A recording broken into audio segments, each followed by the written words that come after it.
estava na liberação, na saída, mas a coisa mudou no meio da manhã. Boa tarde, Cíntia Lages. Boa tarde aos telespectadores, colegas que estão aí no estúdio. Exatamente, os brasileiros saíram dos alojamentos em Rafah e Canhinhos às 7 da manhã. Eles já estavam no posto fronteiriço.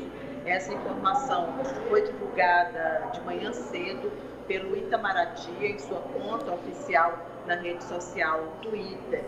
Por volta de meio-dia, horário da passagem de Rafah, ainda não haviam chegado as ambulâncias que passariam com os feridos.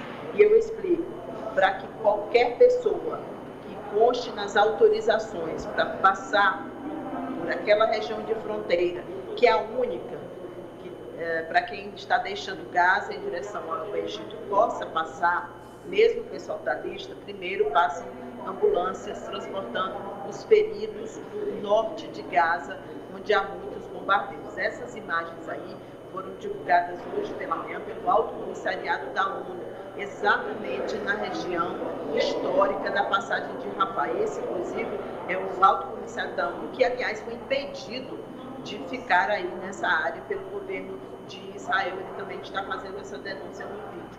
Pois bem, os brasileiros estavam na lista com mais de 900 pessoas de várias nacionalidades, e aí foi dito a eles que não seria ainda no dia de hoje. Eles se despediram dos parentes, deixaram tudo para trás, na expectativa e na esperança de fazer essa passagem hoje, mas voltaram para os alojamentos. E aí, agora há pouco, aqui no Palácio do Planalto, o ministro Mauro Vieira das Relações Exteriores concedeu uma entrevista coletiva. Primeiro, ele confirmou que a passagem foi fechada antes que os brasileiros pudessem passar, e segundo ele, ninguém da lista de hoje, repito, quase 1.000 pessoas conseguiu passar, que a fronteira, estando fechada, os brasileiros se mantêm na lista, mas que não há uma previsão de saída deles, porque na quarta-feira, por exemplo, a passagem foi fechada e quem estava naquela lista acabou saindo somente no dia de ontem e não teve uma divulgação de lista na quinta-feira. A grande expectativa do governo brasileiro é que essa passagem, assim que for reaberta, seja mantida a ordem de saída de todos aqueles nomes, e aí incluindo os brasileiros, que continuam na lista. Não há uma mudança na autorização, diz o ministro Mauro Vieira, porém sem previsão.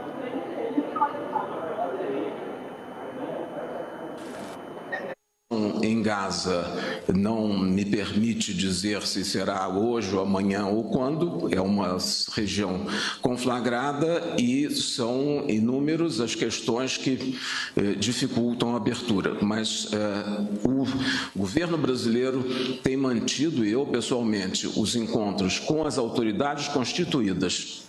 A passagem de Rafah fica aberta durante algumas horas por dia e há um entendimento entre as partes que, em primeiro lugar, passam ambulâncias com feridos. E só depois disso passam, então, os nacionais de outros países. E foi o que aconteceu hoje, ontem e até a quarta-feira, em que não houve passagem do lado da faixa de Gaza para o Egito, por justamente impossibilidade de terminarem de passar ou de passarem as ambulâncias. Aí então a fala do ministro, Cíntia, só para você confirmar, o Brasil, do ponto de vista diplomático, não alterou nada. E a posição dos brasileiros na ordem de saída é a mesma. Essa é a expectativa do governo brasileiro. É verdade que não altera os nomes na lista. Em relação à ordem, é uma expectativa do Itamaraty, que continua conversando. Mauro Vieira disse também nessa entrevista que, assim que saísse da entrevista, já iria novamente conversar com o seu colega de Israel, Eli Cohen, que foi quem deu a garantia que os brasileiros passariam. Um outro assunto também que ele destacou hoje, que eu acho importante a gente tratar, é que os brasileiros não podiam ficar aí na região de fronteira. Então, eles levaram de volta para os alojamentos, fazendo aquela viagem novamente, enfim, e há uma grande apreensão, Amadeu, porque há uma negociação entre o governo brasileiro, o governo de Israel, para que os alojamentos onde os brasileiros estão não sejam bombardeados. A grande questão é Israel, que não manteve a promessa de tirar os brasileiros na quarta, não manteve hoje, vai manter o que foi acordado e não bombardear os locais onde estão os brasileiros, os grupos, os dois grupos, né, juntando 34 pessoas, estão em Khan Yunis e em Rafah. E metade desse pessoal é formado por crianças e mulheres. Tem uma idosa também, que é avó, ela é palestina, mas é avó de uma das brasileiras que está lá naquela região de Gaza. Bom, vamos ouvir rapidamente aqui os jogadores. Ananias, a minha confiança é na diplomacia brasileira, independente do governo de plantão, o Itamaraty, e é isso que o presidente Lula fez, ele colocou a diplomacia para mediar a questão, ele não está envolvendo política, ele está tratando o assunto na esfera que ele deve ser tratado. Exatamente, é um esforço colossal da diplomacia brasileira na busca de repatriar esses brasileiros, ou seja, um trabalho que tem sido feito de noite. Tudo que está à disposição da diplomacia brasileira está sendo feito. E aí há avanços. A inclusão na lista foi um avanço muito significativo. É um pré-requisito para que se saia. Agora, veio uma frustração, porque havia expectativa que se confirmasse no dia de hoje. Mas, com a intensificação do ataque, termina se priorizando quem já está doente, as ambulâncias, e aí, como fica aberto por poucas horas, não está dando tempo dos brasileiros passar. Não dá para cravar um dia, mas dá para dizer que a gente está muito perto e o trabalho que está sendo feito pelo governo brasileiro, inclusive deixando de lado problemas, questões políticas, providências para depois com relação ao embaixador de Israel, diante das ações tomadas, deixando de lado a política para poder repatriar os brasileiros, que é o grande objetivo agora. Ari, o que o Ananias está dizendo é, o governo está inclusive engolindo as provocações feitas pelo embaixador. Até o ministro Mauro Vieira disse, olha, eu não trato com o embaixador, eu trato com o chefe da diplomacia lá, o ministro das Relações Exteriores de Israel. Quer dizer, não está passando recibo de provocação. Amadeu, em qualquer caso, em qualquer outro caso, que não é essa excepcionalidade da gente ter brasileiros correndo risco de morte a qualquer momento, já era para o governo brasileiro ter chamado o embaixador israelense, ter pedido explicações ou até ter mandado ele de volta a Tel Aviv.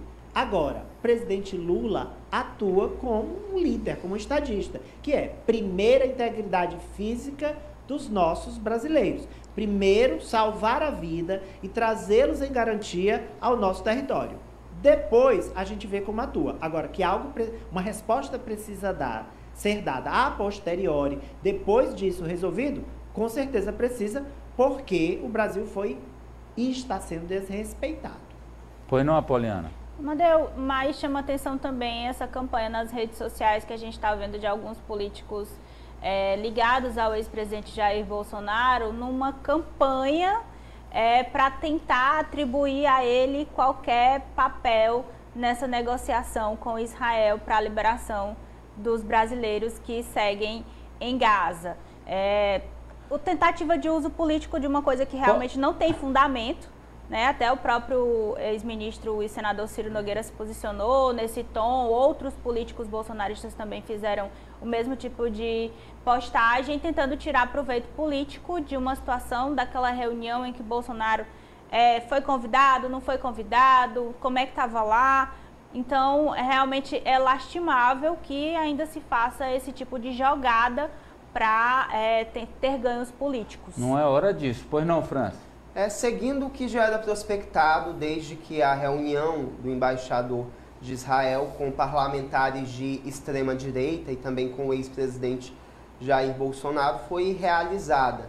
Então é lamentável que alguns políticos tentem se aproveitar desse momento, não só no Brasil, mas de todo o mundo, um momento em que a questão humanitária deveria sobressair em relação à questão política. Em relação aos brasileiros, mais um momento de ansiedade, porque a todo momento há bombardeios, um momento de incerteza, eles não sabem se estarão vivos até a liberação de fato da passagem deles, porque hoje foi apenas essa questão da ansiedade de saírem, não foram liberados, não saíram, enquanto isso continuam correndo riscos. Então eu fico pensando no psicológico desses pais, dessas crianças, desses avós que não conseguem sair. Fico imaginando esse retorno ao local onde eles estavam. É como se estivessem retornando para um pesadelo, Amadeu. Cíntia, ainda mais alguma informação? Complementando isso que o Francis falou, o governo brasileiro está dando apoio psicológico para essas famílias, Francis, e prepara a Operação Acolhimento, que reúne vários ministérios, incluindo o Ministério do Desenvolvimento Social e Combate à Fome, porque desses 34 integrantes do grupo de repatriados, metade, pelo menos, não tem onde ficar no Brasil. Então, o governo providencia abrigos para esse pessoal nas cidades que eles considerarem melhor. Inicialmente, os abrigos serão em São Paulo. Além disso, toda a documentação, a solução para a situação deles aqui no Brasil, se entram como refugiados, se entram com a permissão excepcional e, em casos de essas pessoas ou algumas dessas pessoas não terem condições, não terem trabalho, perspectiva de trabalho no Brasil, eles poderão solicitar inclusão nos programas de transferência de renda do governo federal, incluindo o Bolsa Família. O Ministério do Desenvolvimento Social, tem à frente o ministro Wellington Dias, também faz parte dessa operação acolhimento e é responsável pelos abrigos e por uma possibilidade de inclusão desse pessoal na lista do Bolsa Família. Vamos então para a manchete da Cíntia, Ari, que trata da delação de Mauro Cid. Outros trechos vieram a público hoje, Ari. Mauro Cid revela que Michele e Eduardo eram os que mais pediam que Bolsonaro desse um golpe. Vamos a Solange tem informações sobre trechos dessa delação. Vamos ver. Tenente-coronel Mauro Cid disse durante a delação premiada que a ex-primeira-dama e o deputado federal Eduardo Bolsonaro faziam parte de um grupo de conselheiros radicais que incitavam o então presidente Jair Bolsonaro a dar um golpe de Estado e não aceitar a derrota nas eleições do ano passado. De acordo com Mauro Cid, esse grupo costumava dizer que Bolsonaro tinha o apoio da população e de atiradores esportivos conhecidos como CACs para uma tentativa de golpe. O tenente-coronel afirmou também que Bolsonaro não queria desmobilizar manifestantes porque acreditava que seria encontrado algum indício de fraude nas urnas, o que serviria para mudar o resultado das eleições. Ele afirmou também que não foi encontrada nenhuma tentativa de fraude. Cid citou nomes de personagens envolvidos, locais e circunstâncias que culminaram com os atos golpistas. O plano só não foi adiante porque não houve concordância de comandantes militares. Depois da derrota nas eleições, um grupo da ala política tentava convencer Bolsonaro a se pronunciar sobre o resultado das eleições e pedir que os manifestantes deixassem as ruas. Ele teria resistido porque esperava provas de supostas fraudes nas urnas. Ele era incitado a não aceitar o resultado da eleição e tentar dar um golpe. Bem, a delação do Cid está jogando luzes nos bastidores daqueles dias entre a eleição e a posse de Lula, Cíntia. Uma delação que, teoricamente, está sob sigilo, né? Sob segredo. Tem sido vazados alguns trechos. Aí, na nota coberta, já tem todas as informações sobre o que foi vazado no dia de hoje. E a novidade é que ele coloca a Michele no meio dessas informações como alguém que estaria incitando o ex-presidente a dar um golpe.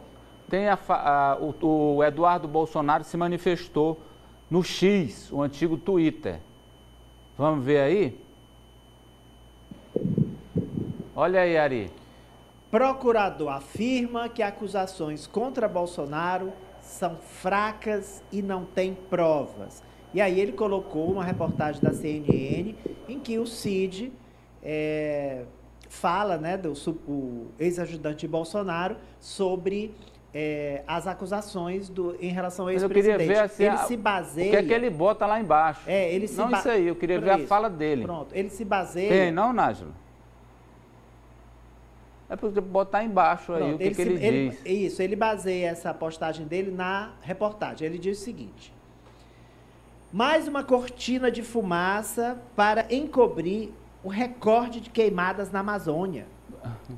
Fechamento de mais de 400 mil empregos. Não, aí é retórica, aí é retórica. Isso, pois é. Eu queria saber se ele se manifesta que nunca pediu golpe. Eu queria saber se ele entra e rebate a acusação do Cid. Não, ele só disse que a acusação foi então... fraca, inconsistente, sem elementos de prova. Isso, é isso que eu queria. Mas ele não atribui isso a ele próprio. Ele usa uma fala do subprocurador Carlos Frederico. Ele mesmo não fala? Não. Por isso que ele pôs a matéria lá da CNN, porque a matéria traz a fala do subprocurador. Então ele pegou o recorte da reportagem para dizer assim, olha aí, ó, não sou eu que estou dizendo, é o subprocurador. Entendi. Então a manifestação dele é essa, ele diz que é inconsistente. Mas em nenhum momento ele nega... Não. Tipo diz assim, olha, eu nunca faria isso. Isso, não. Né? Porque ele podia dizer, né? Sim, claro. Olha, isso é um absurdo, eu sou um democrata, eu sou um deputado, eu sou um parlamentar. Podia classificar de fake news. Pronto. De fake news, que ele conhece assim, né? Todo mundo conhece. Michele não se manifestou, correto? Não é referente a esse trecho vazado de hoje, né? Do Carlos Frederico. É anterior. Isso. Ou seja, a postagem dele é uma fake news, né? Não, agora eu estou perguntando a Michele. Michele manifestou, que foi outra. Nós buscamos aí, não houve, né? Até esse momento, 1h da tarde, mais 33 minutos, não há nenhuma postagem de Michele em suas redes sobre a denúncia de Cid nessa delação. E eu quero começar ouvindo você, Ari, então. Olha... E Michele, você esperava? Olha, eu esperava sim. Inclusive, eu acho que a pré-candidatura dela à presidência vai ser um golpe de mestre do Bolsonaro. Esperava. Eu acho que a dona Michele, ela, sob aquela áurea, né, de recatada e do lar, ela representa boa parte da extrema-direita. Com falas radicais que a gente já trouxe aqui, inclusive constrangendo apoiadoras, né, mulheres, no palco, em relação a problemas físicos, né, uma PCD, que é a apoiadora dela. Então, assim, tudo o que resume a extrema-direita, eu acho que está contido na figura da ex-primeira-dama, dona Michele Bolsonaro. A mim não causa nenhum estupefato, nenhuma surpresa. A Poliana trouxe aqui uma postagem da Michele no meio da manhã de hoje, por volta de 9h30 da manhã. Olha aí a postagem dela ali, está meio clarinho, mas é uma postagem onde ela tergiversa para responder à acusação, mas para mim, claramente, ela responde, Ari, do jeito dela, olha só. Ela postou lá nos stories. Davi respondeu ao filisteu: você vem a mim com uma espada, uma lança e um dardo, mas eu vou enfrentá-lo em nome do Senhor dos Exércitos, o Deus dos Exércitos de Israel, que você desafiou. É um trecho de Samuel. Ela está respondendo, né, de maneira bíblica, pegando aí mais uma vez, se apropriando de um escrito bíblico para se defender. E essa é uma palavra também que já...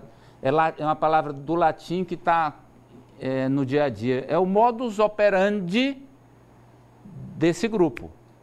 Utilizar... Você cata uma citação que pode ser utilizada naquele momento, aí você reforça o seu discurso com aquele nicho, com aqueles seguidores internautas, com aqueles apoiadores, mas que no fim das contas não diz muita coisa, não explica, não nega, não justifica nada e acaba prevalecendo a narrativa que é o que a gente está acompanhando desde o 8 de janeiro, na verdade, desde o processo eleitoral, né? Essa tentativa de golpe que, infelizmente, foi frustrada.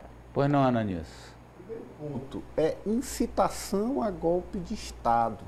Então, para começar, vamos deixar Deus fora dessa história, porque está tratando de uma questão que de afronte à democracia, ao regime de um país. Então, deixa Deus de fora, vamos tratar de fato do que houve aqui, no nosso plano terreno.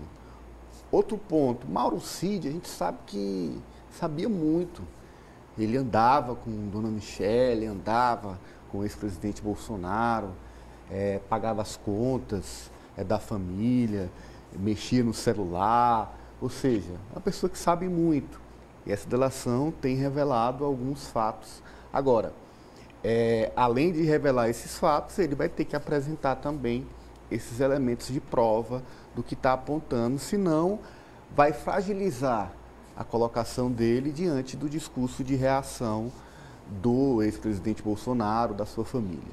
E, por fim, lembrando que são dois nomes que estão eleitoralmente elegíveis, né, para a próxima eleição, tanto Eduardo como Dona Michele. Então, essa investigação é importante também para se ter um desdobramento, que fique tudo claro, para se ter um desdobramento na questão eleitoral e até na questão legal de candidaturas dos dois. Né? França? Nada mais natural, vindo da Michele, essa resposta, até porque ela teria sido aconselhada a parar com os deboches, ela que vinha respondendo de forma debochada a essas investigações, até que as investigações implicaram até mesmo em membros da sua família, como seu irmão. Agora ela parte para aquele discurso da guerra espiritual de outrora, que ela usou muito na campanha eleitoral na defesa do seu esposo Jair Bolsonaro. Então, claro que essas acusações do Mauro Cid são muito graves, carecem de mais provas. Creio que o celular dele também fala muito, que ele trocava mensagens constantemente com o clã da família Bolsonaro, mas se faz também, de certo modo, entre aspas, uma justiça a Carlos Bolsonaro, que era sempre tido como o mais radical da família, e agora o Eduardo tem despontado nas delações de Mauro Cid, enquanto Flávio Bolsonaro tem uma visão mais política. Se o Bolsonaro tivesse ouvido a ala política após o resultado das eleições de 2022, certamente ele não estaria vivenciando uma série de ações, de entreveros que ele vem vivenciando desde o resultado das eleições e desde o dia 8 de janeiro. Vamos voltar com a Cíntia, que tem uma nota oficial da Embaixada de Israel há poucos minutos.